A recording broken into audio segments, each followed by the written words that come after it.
큰 마음의 상처는 무엇일까요? 아마 믿고 신뢰했던 사람으로부터 당하는 배신의 아픔일 것입니다. 우리가 잘 아는 것처럼 배신은 믿음이나 의리를 저버리는 행위를 말합니다. 근데 역사 이래로 이 배신이 먼 곳에서 이루어진 것이 아니라 가까운 곳에서 이루어졌고, 그리고 공동체 바깥에서 이루어진 것이 아니라 공동체 안에서 이루어진 것을 보게 됩니다. 저는 군 생활을 신병교육대를 증평 37사단에서 받았습니다. 6주 훈련을 받고, 그리고 그곳에서는 특수부대나 아니면 경비교도대, 전투경찰로 주로 뽑혀갔습니다. 제가 또 한 덩치하기 때문에 제 덩치만 보고 특수부대로 착출이 되었습니다. 제가 눈이 좋지 않아서 특수부대는 가지 못했고, 다음으로 착출된 데가 경비교도대였습니다. 여러분들은 생소할 텐데요, 경비교도대는 교도관이 아니라 교도소를 지키는 군인들을 말합니다. 제 생에 경비교도대가 될지는 꿈에도 생각 못했습니다. 경비교도대가 되기 위해서는 다시 수원 법무연수원으로 가서 3주 특수훈련을 받았습니다. 저희 동기들이 군에 있으면서 일반 병이면서 쿠데타를 2번 꿈꿨는데, 죄송합니다, 거창하게 얘기해서 2번 뒤집고 싶었는데, 첫 번째는 수원 법무연수원이었고 두 번째는 자대 배치를 받고 나서였습니다. 수원 법무연수원은 지금도 기억하기 싫은, 내가 과연 사람이었는가라는 생각이 들 정도로 너무나도 잔혹한 대우를 받았던 곳입니다. 그곳에서 저는 조교로 제의를 받았습니다. 그러나 분명히 말했습니다. 저는 앞으로 목회자가 될 사람이기 때문에 교도소에서 수많은 사람들을 경험하고 싶습니다라고 말했습니다. 우리 동기들 가운데 무려 19명이 바로 제가 대전에서 섬기고 있는 대전교도소로 오게 되었습니다. 신고식이 혹독했습니다. 내무반 앞에 11명을 세워놓고 고참들이 갑자기 벗어 그러는 겁니다. 모자를 벗으라는 건가? 도대체 뭘 벗으라는 거예요 도대체? 벌건 대낮에 고참들이 다 몰려 있습니다. 나중에는 나체가 될 정도로 다 벗었습니다. 그리고 머리끝 발끝까지 신체 검사를 하는데 인간이 감당하기 힘든 모욕을 당했습니다. 그리고 내무반에 들어가서 유격을 할 수 있는 완전 군장을 하고 그 유격장에서 유격을 하기 시작합니다. 우리 동기들은 많았기 때문에 서로 다짐했습니다. 만약에 한 사람이 잘못하면 모두가 힘들기 때문에 우리가 할 수만 있으면 최선을 다하자고 다짐했습니다. 유격이 시작됐습니다. 온몸에 진흙이 묻고 막 진행되고 있는데, 갑자기 강모 우리 동료가 갑자기 이상한 행동을 하는 겁니다. 들어 눕더니 그냥 손을 덜덜덜 떨면서 저 수전증인데요 그러는 겁니다. 그래서 저는 순진해고 진짜 수전증인 줄 알았습니다. 태어나 처음 봤기 때문에. 그런데 역시 노련한 내무반장님은 그것이 헐리우드 액션인 것을 알았습니다. 그래서 모든 내무반장이 다 달려들어서 강모 동료를 때리기 시작하는데, 한참 맞더니 이 떨던 손이 갑자기 정상이 된 겁니다. 그리고 저희들은 그날 밤, 아니 그날 낮이 과연 지나갈 수 있을까라는 고민 속에서, 고통 속에서 보냈던 적이 있었습니다. 위기에서 혼자 살겠다고 선택한 행동이 공동체에 속한 동료들을 더 큰 위기 속으로 몰아넣었던 것을 저는 기억합니다. 그래서 저는 아마 죽을 때까지 그 동료의 이름을 잊지 못할 것입니다. 오늘 본문 전에 말씀해 보면 예수님은 제자들과 마지막 만찬을 나누고 계십니다. 그리고 예수님께서는 떡과 포도주를 제자들에게 주시면서 이것은 나의 몸과 피이니 받아 먹으라고 말씀합니다. 엄숙한 분위기입니다. 이제 예수님은 하루가 지나면 자신의 살을 찢고 자신의 모든 피를 십자가 위에서 흘려야만 하는 고통을 앞에 두고 있습니다. 예수님의 12제자는 예수님에게 있어서 가족과도 같은 존재였습니다. 아니, 가족보다 더 소중한 존재였습니다. 예수님의 제자들은 예수님을 따르기 위해서 가족도 버렸습니다. 재산도 버렸습니다. 명예도 버렸습니다. 그들의 전부를 다 버리고 그들이 선택한 것은 예수님 한 분이었습니다. 그렇다면 정말 예수님의 제자들은 예수님이 그들의 인생의 전부였습니까? 제자들은 지금 앞으로 일어날 일들에 대해서 아직 알지 못하고 있었지만 예수님은 알고 있었습니다. 제자들은 인생의 최대의 유기사항을 기다리고 있습니다. 그것은 바로 예수님의 십자가였습니다. 3년 동안 예수님을 따라다닌 것이 진실하였는지 그렇지 못한지 시험대 앞에 선 것입니다. 여러분, 이때 예수님의 마음이 어떠했을까요? 예수님과 함께했던 12제자 중에 하나였던 가룟 유다의 마음속에는 이미 사단이 들어갔습니다. 그럼에도 불구하고 예수님께서는 가룟 유다를 다른 제자와 동일하게 사랑하셨다는 사실입니다. 자신을 팔 제자, 그리고 그의 마음속에 사악한 마음이 가득하였음에도 불구하고 예수님은 가룟 유다에게 동일하게 떡을 주셨고 포도주를 주셨습니다. 마지막까지 기회를 허락하신 것을 우리는 알게 됩니다. 이 얼마나 위대한 사랑입니까? 이 얼마나 가슴 아픈 사랑입니까? 예수님의 사랑은 유다의 배신을 뛰어넘었습니다. 요한복음 1장 1절과 2절 말씀을 다 한번 읽어보겠습니다. 6월절 전에 예수께서 자기가 세상을 떠나 아버지께로 돌아가실 때가 이른 줄 아시고 세상에 있는 자기 사람들을 사랑하시되 끝까지 사랑하시니라. 마귀가 벌써 시몬의 아들 가룟 유다의 마음에 예수를 팔려는 생각을 넣었더라. 예수님은 제자들을 사랑하시되 끝까지 사랑하셨습니다. 12명의 제자들에게 3년 동안 정 주고 마음 주고 모든 것을 다 주셨습니다. 그럼에도 불구하고 공동체 안에 예수님을 배반하는 배반자가 나타났습니다. 그 배반자까지 품어내는 예수님의 사랑을 발견하게 됩니다. 조건 없고 한계 없는 예수 그리스도의 넓은 사랑 앞에 우리 자신이 얼마나 연약한지를 발견하게 됩니다. 오늘 보면 26절 말씀처럼 예수님은 제자들과 마지막 만찬을 하신 이후에 예루살렘 동쪽에 있었던 감람산으로 올라가고 계십니다. 예수님과 제자들은 하나님을 찬미합니다. 보통 신학자들이 말하는 것처럼 시편을 찬양하면서 감람산으로 올라가셨습니다. 그러나 하나님을 찬송하는 것도 예수님의 마음과 제자들의 마음이 달랐습니다. 예수님은 이제 이 땅에서 마지막으로 부르는 찬송이었습니다. 그러나 제자들은 예수님의 십자가의 의미를 알지 못한 채 그냥 하나님을 찬미하고 있는 모습을 발견하게 됩니다. 누가복음 21장 37절 말씀해 보면 예수님은 제자들과 함께 습관을 쫓아 감람산으로 가셨다라고 말씀합니다. 누가복음 21장 37절 말씀입니다. 예수께서는 낮에는 성전에서 가르치시고 밤에는 나가 감람원이라 하는 산에서 쉬시니라고 말씀하고 있습니다. 감람산에 도착하신 예수님께서는 사랑하는 12제자에게 제자들의 미래에 대해서 중요한 예언을 하십니다. 바로 오늘 본문 27절 말씀입니다. 예수께서 제자들에게 이르시되 너희가 다 나를 버리리라. 너희가 다 나를 버리리라. 제자들은 예수님의 말씀을 듣고 깜짝 놀랐습니다. 예수님의 이 말씀은 제자들에게 충격 그 자체였습니다. 마치 머리를 무엇인가에 얻어맞은 듯 멍하였습니다. 조금 있다 뒤에도 나타나지만 제자들은 나름대로 신앙의 확신을 가지고 있었습니다. 그리고 어느 정도 자신들이 신앙의 경지에 이르렀다고 자부하였습니다. 그러면서 12명의 제자가 동일하게 마음속에 똑같은 단어를 연상하였는데 절대로라는 단어입니다. 나는 절대로 그런 일을 하지 않을 것이다.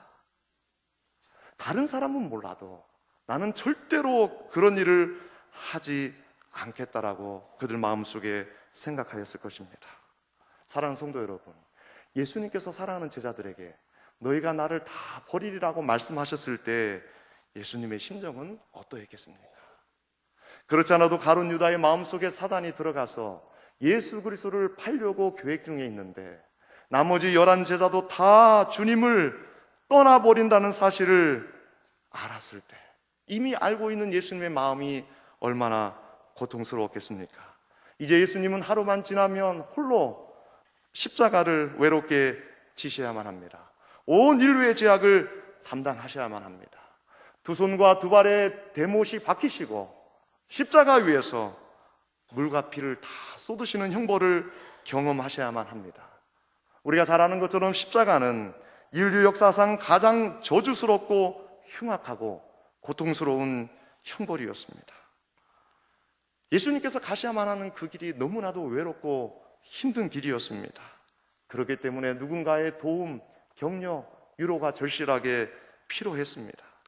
그렇다면 당연히 예수님과 3년 동안 동고동락했던 제자들이 예수님의 손을 붙들고 예수님과 함께 하는 것이 마땅하지 않습니까? 예수님께서 사랑하는 제자들에게 가장 사랑을 요구하셨을 때 예수님의 제자들은 예수님의 그 사랑을 거절하였다는 것을 우리는 알게 됩니다. 예수님께서 사랑을 그렇게도 원하셨을 때 예수님 옆에서 예수님을 도와주는 제자가 한 사람도 남지 않았다는 사실이 예수님의 마음을 가슴 아프게 만들었습니다. 예수님은 이미 제자들의 넘어짐과 실패를 알고 계셨습니다. 스가랴 13장 7절 말씀에 이렇게 기록하고 있습니다. 만군의 여호와가 말하노라. 칼아 깨어서 내 목자 내 짝된 자를 치라. 목자를 찢는 양이 흩어지려니와 작은 자들 위에는 내가 내 손을 들이우리라. 오늘 본문에서 버리다라는 단어가 굉장히 중요한 의미를 담고 있습니다. 버리라는 단어가 우리가 잘 아는 것처럼 길을 가다가 넘어지다, 실족하다라는 의미를 담고 있습니다. 더 중요한 의미는 남이 쳐놓은 덫에 걸려 넘어지다라는 의미를 담고 있습니다. 제자들이 예수님을 버린다는 의미는 사단이 그들의 마음을 공략할 때 그들의 마음을 사단 앞에 무릎 꿇게 되었다라는 의미를 담고 있는 것입니다. 예수님의 제자들이 예수님을 버렸다는 것은 그들이 3년 동안 가지고 왔던 모든 믿음을 송두리째 상실하였다는 의미가 아니라 최대의 위기를 만났을 때 그들의 믿음을 사용해야 되는데 최대의 위기를 만났음에도 불구하고 그들은 용기를 상실하여서 그만 그들의 믿음을 사용하지 못하였다라는 의미를 담고 있습니다. 저는 이 말씀 속에서 우리 모두에게 묻고 싶습니다. 우리들도 예수님의 제자들처럼 예수님을 따라다닌 횟수는 얼마입니까? 우리는 얼마나 오랫동안 주님을 섬겼습니까? 그렇다면 우리가 이 땅을 살아가면서 우리가 속해 있는 삶의 자리에서 위기를 만났을 때 우리는 어떤 선택을 하며 살아가고 있습니까? 한 종류의 그리스도인은 위기를 모면하기 위해서 세상 사람들이 다 가는 넓은 길을 자연스럽게 선택합니다. 그러나 또 한 종류의 그리스도인은 위기를 만났을 때 제자들처럼 그 믿음을 사용하지 않는 자가 아니라 믿음을 사용하면서 주님, 내가 내 모든 것을 잃는다 할지라도 심지어 내 생명을 빼앗긴다 할지라도 주님께서 기뻐하시는 좁은 길을 걸어가겠습니다라고 고백합니다. 우리에게는 다른 길이 없습니다. 신앙생활은 추상적이지 않습니다. 구체적입니다. 그리고 아주 단순합니다. 우리의 작은 신앙 양심을 지키는 것이 바로 예수님을 버리지 않는 것입니다. 너무 거창하게 생각할 필요가 없습니다. 인간은 하루 동안 살아가면서 의식적이든 무의식적이든 2만 번의 선택을 하며 살아간다라고 말합니다. 선택의 기로에 섰을 때 그때마다 하나님을 묵상하면서 그리고 십자가의 길을 묵묵히 걸어가셨던 주님을 생각하면서 좁은 길을 선택하는 훈련을 한다면 우리는 어떠한 위기를 만난다 할지라도 반드시 승리하게 될 것입니다. 실족하지 않을 것입니다. 길을 가다가 넘어지지 않을 것입니다.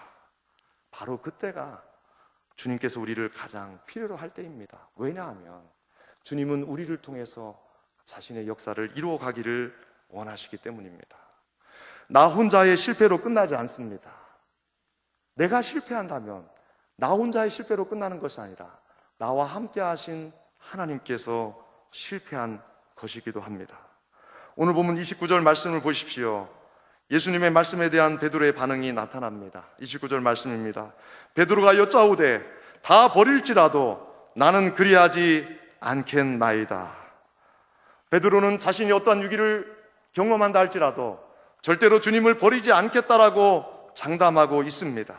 어떠한 위기를 만날지라도 주님과 함께 하겠다고 호언장담하고 있습니다. 여기에서 끝나지 않습니다.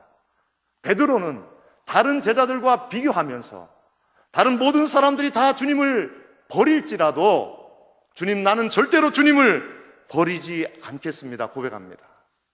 은근히 자신의 영적인 교만을 드러내고 있는 것입니다.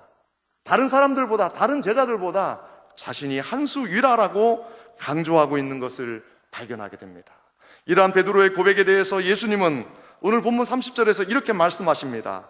예수께서 이르시되 내가 진실로 내게 이르노니 오늘 이 밤 닭이 2번 울기 전에 내가 3번 나를 부인하리라. 예수님께서는 베드로가 확실하게 무너질 것을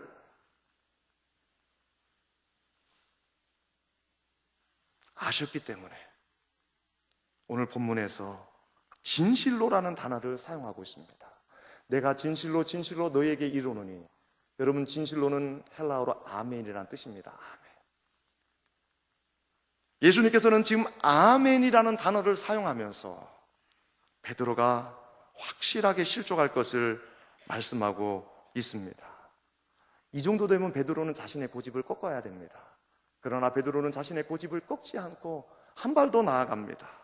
베드로는 이전보다 더 큰 각오와 결단을 밝힙니다. 오늘 보면 31절 말씀입니다. 베드로가 힘있게 말하되 내가 주와 함께 죽을지언정 주를 부인하지 않겠나이다. 베드로는 지금 예수님 앞에서 주님, 내 생명을 담보로 합니다. 내가 죽으면 죽었지 주님을 부인하지 않겠습니다. 그러나 자신의 생명을 담보로 한 그의 절대로의 고백이 베드로를 지켜주지 못했습니다. 베드로는 자신에 대해서 너무 과신했습니다. 베드로는 자신이 한 인간으로서 얼마나 나약하고 연약한 존재인지를 제대로 파악하지 못했습니다. 세상 모든 사람들이 다 주를 부인한다 할지라도 오직 자기만큼은 끝까지 주님을 믿을 것이라고, 자신만은 외라고 생각하는 영적인 교만으로 가득하였습니다. 이러한 고백을 할 때 과연 베드로는 정말로 주님을 사랑하는 마음을 가지고 있었고 그의 마음속에 평안한 마음을 가지고 있었습니까? 아닙니다. 성경에 자세히 보면 절대로 그렇지 않습니다. 오늘 본문과 병행 본문인 누가복음 22장 31절과 32절 말씀을 다 함께 읽어보겠습니다. 시몬아 시몬아 보라, 사탄이 너를 밀가부르듯 하려고 요구하였으나 그러나 내가 너를 위하여 내 믿음이 떨어지지 않기를 기도하였노니 너는 돌이킨 후에 내 형제를 붙게 하라. 여러분, 지금 예수님께 고백하고 있는 이 상황 가운데서도 베드로의 마음은 불안한 것입니다. 그래서 예수님께서는 베드로의 상태를 밀가부르듯 하려고 하였다라고 말씀하고 있습니다. 밀가부르듯 하였다는 말은 무슨 뜻입니까? 우리가 시골에서 농사를 지은 분들은 알지만 채에다가 곡식을 넣고 나서 흔듭니다. 그런 것처럼 지금 사단이 베드로의 마음을 흔들어 놓고 있는 것입니다. 그래서 밀가부르듯 하다는 말 속에는 전복되다는 의미가 담겨져 있습니다. 전복되는 것이 무엇입니까? 완전히 꼬꾸라지는 것을 말합니다. 지금 사단이 베드로의 마음을 계속해서 흔들고 있습니다. 무너뜨리려고 하고 있습니다. 베드로는 이제 조금만 있으면 완전히 뒤집어지는, 전복되는 그러한 실족을 앞에 두고 있습니다. 위기를 만난 베드로의 마음의 상태를 우리들에게 잘 보여주고 있습니다. 내적으로 아주 심한 동요, 마음속 깊은 곳에 회오리 바람이 불어치고 있는 베드로의 모습을 우리는 보게 됩니다. 다른 말로 표현하면 지금 베드로는 제정신으로 하나님 앞에 고백하고 있는 것이 아닙니다. 자신의 마음의 상태도 알지 못한 채 심한 내적인 동요 가운데서 예수님께 생명을 담보로 주님을 끝까지 부인하지 않겠다라고 고백하고 있습니다. 그러나 베드로의 결국은 어떻게 되었습니까? 예수님의 말씀처럼 베드로는 그의 자신이 한 고백을 지키지 못하고 힘없이 무너지고 맙니다. 마가복음 14장 71절과 72절 말씀입니다. 그러나 베드로가 저주하며 맹세하되 나는 너희가 말하는 이 사람을 알지 못하노라 하니 닭이 곧 2번째 울더라. 이에 베드로가 예수께서 자기에게 하신 말씀 곧 닭이 2번 울기 전에 내가 3번 나를 부인하리라 하심이 기억되어 그 일을 생각하고 울었더라. 베드로가 예수님을 3번째 부인하였을 때 닭이 2번째 울었습니다. 우리가 잘 아는 것처럼 이때 베드로의 마음이 어떠했겠습니까? 닭이 2번째 울 때 예수님께서 내가 나를 부인하리라 하는 말씀과 함께 그 말씀이 그의 심장과 피부를 뚫고 들어가서 그의 마음을 몸서리치게 만들었을 것입니다. 쥐구멍이라도 있다면 쥐구멍이라도 들어가고 싶은 심정이었을 것입니다. 베드로는 자신의 넘어짐을 통하여서 자신이 얼마나 나약하고 보잘것없는 인간인지를 깨닫게 됩니다. 주님 앞에서 생명을 담보로 한 고백이 여지없이 무너지는 경험을 통해서 베드로는 울고 또 울었을 것입니다. 그래서 그날 새벽 닭이 울 때 닭의 울음소리와 함께 베드로의 회개의 울음소리가 온 천지를 진동하였을 것입니다. 이러한 베드로의 모습은 바로 여기 예배드리는 우리들의 자화상이기도 합니다. 그리고 우리가 어떤 존재인지를 깨닫게 됩니다. 저는 찬양의 가사 가운데 주님, 우리 속에 선한 것 하나 없습니다라는 찬양의 가사가 너무나도 좋습니다. 주님, 내 속에 선한 것 하나 없습니다. 여러분, 우리 속에 선한 것이 있습니까? 주님이 우리의 마음을 지켜주지 않으면 얼마나 더럽고 추악한 것들이 우리의 생각을 사로잡습니까? 그리고 우리 얼마나 자주 쉽게 사단의 공략에 마음을 빼앗기게 됩니까?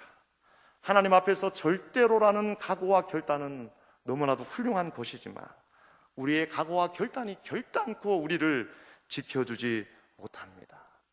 그러한 우리의 교만과 자만은 여지없이 무너집니다. 우리는 부족한 것 투성이라는 사실입니다. 우리가 하나님 앞에 할 수 있는 것은 오직 하나, 죄를 짓는 것밖에 없습니다. 그러나 오늘 본문에서 아이러니하게도 베드로가 끝이 없는 추락을 하는 그 상황을 보면서 우리에게는 한 가닥 소망과 위로를 가지게 됩니다. 예수님의 수제자로 3년 동안 따라다녔던 베드로가 무너졌습니다. 베드로의 무너짐은 이 땅에 존재하는 모든 그리스도인들의 무너짐을 미리 보여주는 것입니다. 베드로는 예수님을 직접 보았습니다. 그리고 예수님의 말씀을 직접 들었습니다. 그리고 베드로는 변화산상에 올라가서 천국의 맛을 미리 보았습니다. 그리고 회당장 야이로의 딸을 예수님께서 살리시는 그 현장에 있었습니다. 그리고 베드로는 예수 그리스도의 이름으로 병든 자를 치유하였고 예수 그리스도의 이름으로 귀신을 쫓아내는 능력까지 경험하였습니다. 베드로는 이 땅에 존재하는 그리스도인이 가질 수 있는 모든 것들을 다 가진 예수님의 수제자였습니다. 그렇게 많은 은혜와 은사를 받은 베드로가 무너졌다면 이 땅에 존재하는 우리들은 얼마나 더 쉽게 자주 무너질 수밖에 없는가를 생각하게 됩니다. 오늘 말씀을 묵상하면서 우리 자신에 대해서 더 깊은 묵상과 관찰이 있기를 원합니다. 찬송가 67장 4절의 가사처럼 우리의 인생은 질그릇과 같은 연약한 인생입니다. 우리가 얼마나 쉽게 깨어집니까? 얼마나 쉽게 무너집니까? 얼마나 쉽게 부서집니까? 얼마나 쉽게 산산이 조각나는 아픔을 경험합니까? 저도 목사지만은 너무나도 괴로울 때가 있습니다. 과연 내가 이래서 목사가 맞는가라는 생각이 들 때가 있습니다. 그리고 그럴 때 그런 마음을 품고 강대상에 섰을 때 얼마나 마음이 아픈지 모릅니다. 차라리 말씀을 전하지 않았더라면 좋았을 것이라는 생각을 할 때가 많습니다. 그러므로 우리는 우리 자신에 대해서 너무 큰 기대를 하지 말아야 합니다. 우리 자신에 대해서 큰 기대를 하면 할수록 그만큼 우리를 기다리고 있는 것은 실망밖에 없다라는 것입니다. 우리는 우리 속에 있는 그 어떠한 것도 자랑하지 말아야 합니다. 우리는 에레미야 선지자의 외침처럼 날마다 순간마다 우리 자신을 자랑하지 말아야 합니다. 에레미야 9장 23절 24절 말씀입니다. 다 함께 읽겠습니다. 여호와께서 이와 같이 말씀하시되 지혜로운 자는 그의 지혜를 자랑하지 말라. 용사는 그의 용맹을 자랑하지 말라. 부자는 그의 부함을 자랑하지 말라. 자랑하는 자는 이것으로 자랑할지니 곧 명철하여 나를 아는 것과 나 여호와는 사랑과 정의와 공의를 땅에 행하는 자인 줄 깨닫는 것이라. 나는 이 일을 기뻐하노라. 여호와의 말씀이니라. 하나님께서 말씀하십니다. 이 땅을 살아가면서 자신의 부함도 자신의 지식도 자신의 권세도 자랑하지 말라는 것입니다. 왜냐하면 우리에게 있는 모든 것이 내 것이 아니라 하나님의 것이기 때문에라고 말씀하고 있습니다. 그렇다면 베드로와 제자들은 실족한 것으로 모든 것이 끝이 났습니까? 아닙니다. 오늘 보면 28절 말씀을 보십시오. 그러나 내가 살아난 후에 너희보다 먼저 갈릴리로 가리라. 예수님께서 말씀하신 그러나라는 말씀 속에 우리의 소망과 희망이 있습니다. 그러나 베드로와 제자들이 무너진다 할지라도, 베드로와 제자들이 좌절한다 할지라도, 베드로와 제자들이 포기하고 절망한다 할지라도 주님께서는 실패하지 않는다라는 것을 말씀하고 있습니다. 베드로와 제자들이 실패하고 좌절하고 절망 가운데 있는 그 자리부터 주님은 다시 시작하시겠다라고 말씀하고 계십니다. 우리 인생도 똑같지 않습니까? 우리가 아무것도 할 수 없다라고 생각하는 그 자리에서 주님은 찾아와 주셔서 우리를 다시금 일으켜 세워주신다라고 말씀하고 계십니다. 예수님께서는 제자들에게 분명히 말씀하셨습니다. 내가 살아난 후에. 여러분, 베드로는 닭이 2번 울 때 3번 주님을 부인하였습니다. 그는 처절하게 눈물을 흘리면서 회개하였지만 그의 회개는 온전한 회개가 되지 못합니다. 왜냐하면 회개는 삶의 변화까지 이어져야만 합니다. 베드로를 온전히 회개할 수 있는 유일한 힘은 부활하신 주님께서 그를 만나 주셔야만 가능합니다. 부활한 주님을 만나야지만이 그의 인생이 변화된다는 것을 알 수가 있습니다. 내가 살아난 후에 주님은 제자들에게 말합니다. 십자가가 끝이 아니다. 내가 무덤에 머물러 있는 것이 끝이 아니다. 나는 사망 권세를 이기고 다시 살아난다라고 말씀하고 계십니다. 예수님은 제자들의 실패도 아셨습니다. 그들의 넘어짐도 아셨습니다. 그러나 주님은 내가 살아난 후에 내가 너희보다 먼저 갈릴리로 가리라는 말씀을 통하여서 제자들에게 다시 한번 말씀하고 있는 것입니다. 너희들의 실패와 좌절보다 나의 사랑과 나의 은혜가 더 크다라는 것을 주님은 분명히 밝히고 있는 것입니다. 베드로와 제자들의 실패와 좌절이 하나님의 사랑과 은혜를 꺾을 수가 없다라는 것입니다. 이 땅에 살아가고 있는 그리스도인들이 아무리 넘어진다 할지라도, 수천 번 수만 번 넘어진다 할지라도 하나님의 사랑과 은혜 속에 던져지기만 하면 그 모든 것들이 아무것도 아닌 것처럼 다 녹아져 버린다라고 주님은 말씀하고 있는 것입니다. 우리는 잘 알고 있습니다. 예수님의 제자들이 다 주님을 떠나서 갈릴리 바닷가로 가서 자신의 생업에 전무하였습니다. 그리고 예수 믿기 이전의 삶처럼 절망 가운데 한 가닥 소망도 없이 어부가 되어서 그물을 던지는 삶을 살고 있습니다. 주님은 그러한 모든 것들을 이미 알고 계셨기 때문에 제자들에게 말씀하시는 것입니다. 내가 너희보다 먼저 갈릴리로 가겠다. 너희보다 먼저. 내가 먼저 갈릴리로 가서 너희들이 실패하고 좌절하고 넘어지고 쓰러지고 산산이 조각난 그 현장에서 내가 너희들을 향해서 2팔을 벌리고 너희들이 다시금 믿음을 회복하기를 나는 기다리고 또 기다리겠다라는 사랑의 메시지가 내가 살아난 후에 너희보다 먼저 갈릴리로 가리라는 주님의 말씀이 담겨져 있습니다. 저는 오늘 본문 말씀을 묵상하면서 광야 이스라엘 백성들의 모습을 묵상하였습니다. 광야 이스라엘 백성들은 출애굽의 위대한 기적과 감격과 기쁨을 경험하였습니다. 그러나 그들은 광야에서 너무나도 원망과 불평 속에 살았습니다. 그들이 한 번이라도 하나님께서 기뻐하신 자리에 섰습니까? 성경은 분명히 말씀하기를, 민수기 14장 22절 말씀입니다. 나의 영광과 애굽과 광야에서 행한 나의 이적을 보고도 이같이 10번이나 나를 시험하고 내 목소리를 청종치 아니한 그 사람들은, 그렇습니다.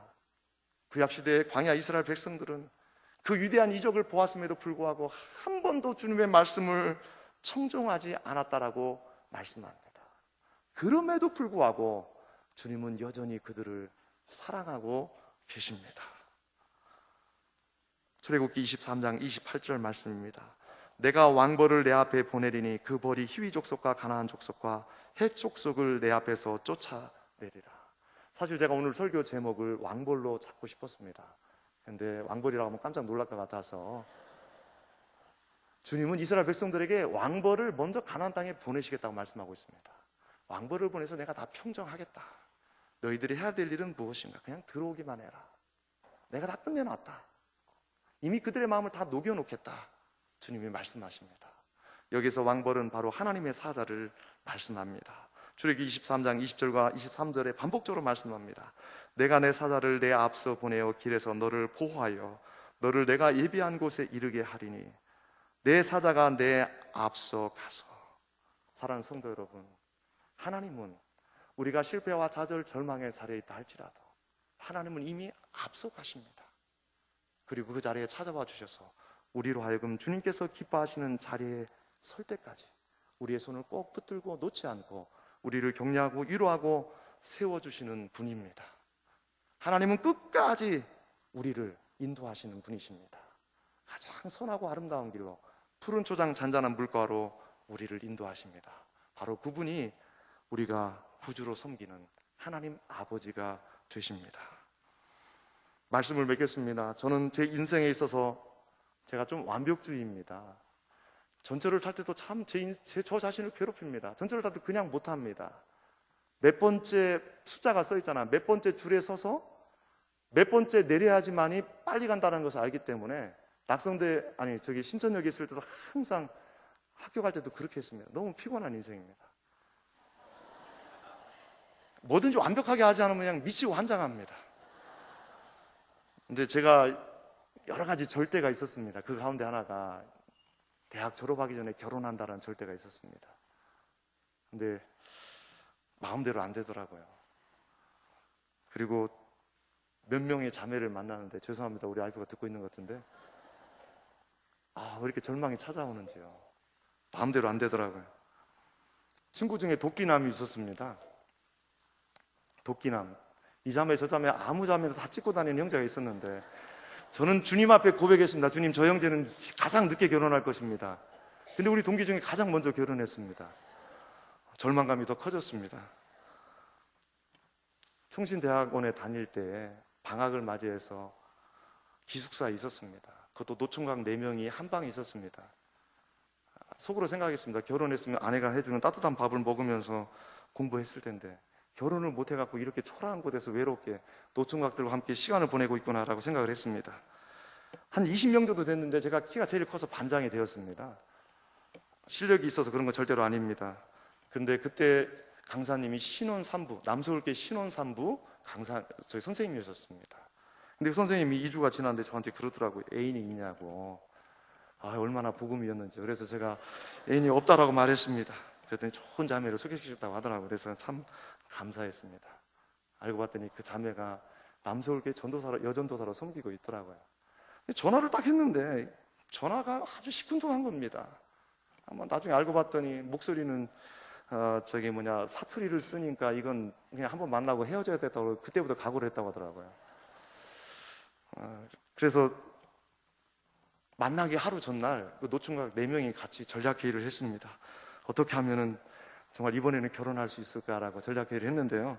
그 친구들이 하는 말이 지금도 생각하면 참 웃음이 납니다. 무조건 그냥 막 밀어붙이랍니다. 그래서 저는 그것도 연애도 잘 모르고 그냥 무조건 가서 밀어붙이려고 생각을 하고 갔는데, 그때 당시 제가 지금 머리가 조금 괜찮은 편인데요, 제가 등치도 있잖아요. 그때 당시에 그냥 스포츠 머리에다가 옷은 완전히 그냥 대충대충 입고 마치 복싱 선수처럼 하고 나갔던 적이 있습니다. 근데 저 멀리서 오는 자매가 있는데 옷은 똥색 옷에다가 딱 보니까 별로 이렇게 마음에 들지 않더라고요. 그래서 속으로 생각했습니다. 참 밥이나 맛있는 거 먹고 그냥 가야 되겠다 생각했습니다. 근데 대화를 하는데 마음속에 은근히 끌리는 게 있는 겁니다. 그런데 자매는 저한테 마음도 없는데 제가 마지막에 또 친구들이 한 말이 생각나서, 자매님 저를 어떻게 생각하십니까? 아무 말도 안 하고 집으로 그냥 돌아가더라고요. 그리고 저는 충신대학교로 오는데 참 학교까지 오는데 얼마나 그냥 걸음이 절망적인지.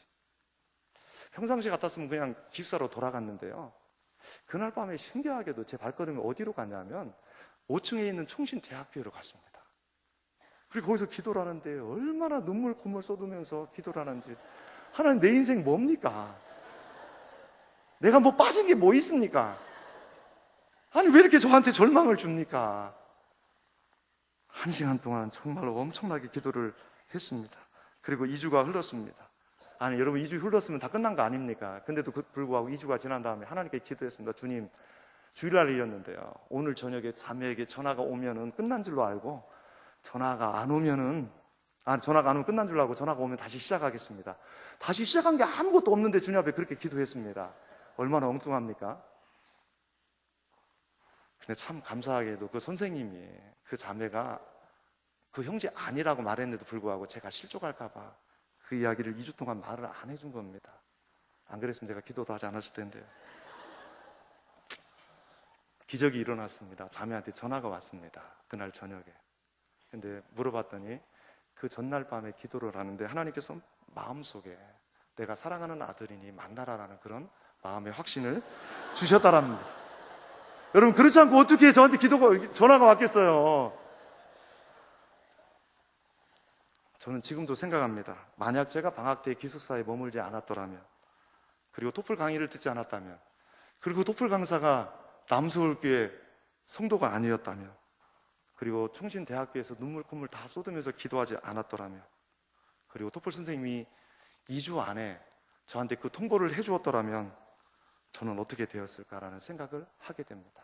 지금 생각해 보니까 제가 그것 때문에 고민하고 절망하고 고통하고 있었지만 하나님은 이미 저희 앞길을 다 예비해 주셨고 다 인도해 주셨다라는 생각을 하게 됩니다.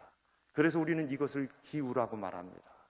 하나님은 우리 인생길 가운데 가장 좋은 것을 준비하고 예비하고 계심에도 불구하고 우리 마음속에는 늘 염려와 근심과 걱정이 가득한 것입니다. 하나님께서는 너무 풍성한 것을 예비하고 계시는데 그것을 바라보지 못하는 우리의 연약함을 발견하게 됩니다. 우리의 넘어짐을 뛰어넘으시는 하나님의 은혜와 사랑을 찬양하길 원합니다. 우리의 실패와 절망의 자리를 그냥 두지 않아야 하시고 그곳까지 찾아와 주셔서 우리의 연약한 손과 우리의 연약한 무릎을 붙들고 다시금 주님께서 기뻐하시는 자리로 인도하시는 하나님을 찬양하길 원합니다. 항상 우리보다 먼저 행하시고 우리의 갈 길을 예비하시는 인도하시는 하나님을 찬양하길 원합니다.